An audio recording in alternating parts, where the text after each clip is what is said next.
One of the things he went into the service during the Civil War, but was sent back home because of a medical condition in his legs.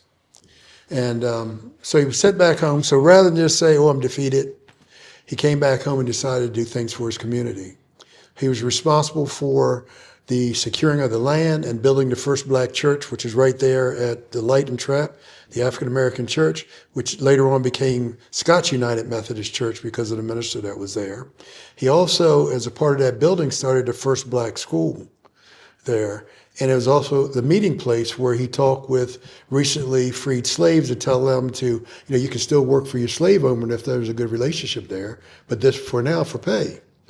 And so he started, got the people together in the town of Trappe and said, let's have an Emancipation Proclamation march. So he got the folks together, and they did a march. Whites and blacks marched together and had a parade together. November the 1st, 1867, 158 years ago. And it's the longest continuously celebrated Emancipation Day celebrated in the nation. Emancipation Day, one of the very first in the nation to do a celebrate, but one of the longest. And he had his Union uniform on. He wore a Lincoln-style top hat, had his Aunt Allie by his side with the Bible. March, and it became a very big celebration where bands and marching bands would come from Delaware and New Jersey, Philadelphia, New York. It became very, very big, but it's still been continuously going. My wife was a member of the St. Michael's High School marching band. She marched in it, played taps over a gravesite. They always played. And what Nace Hopkins used to do, they had all kinds of games, horse races and stuff.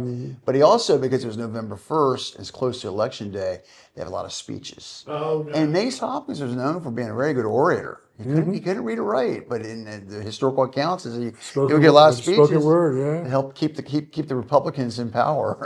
Back in the day, it was Republicans.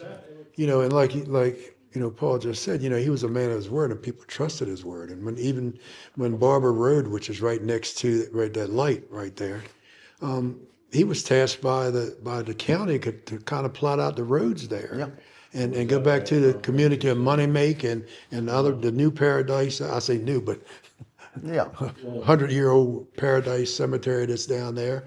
But then Money Make down there, he was asked to go ahead and take care of that. And the commissioners made him a road supervisor, which I think is like a road agent, and helped set up roads and maintain roads in the Trappe district. And I think he was responsible for helping set up a couple of free black communities. Yes. And I think what he did, he went to the landowners and would donate some land. It's a parade. There is some good food, right? Yes. We got crab cakes and other stuff going on at the celebration. It starts off with a service at 10, or is it 10:30? Service at 10. 10. And then there's the descendants and anyone who wants to go. We're doing a gravesite visit. Then there's a dedication of a library out to Nathaniel Nace's Park, a library donation. One of those boxes that are down there. They're going to do that, and then you're going to have opportunity to walk around and socialize and to talk to people and eat and talk and eat and talk. And did I say eat? And then you can eat again. And then the parade's going to be at 1 o'clock, which will start on the other end of town, and the parade will come down and it will end right there at the church.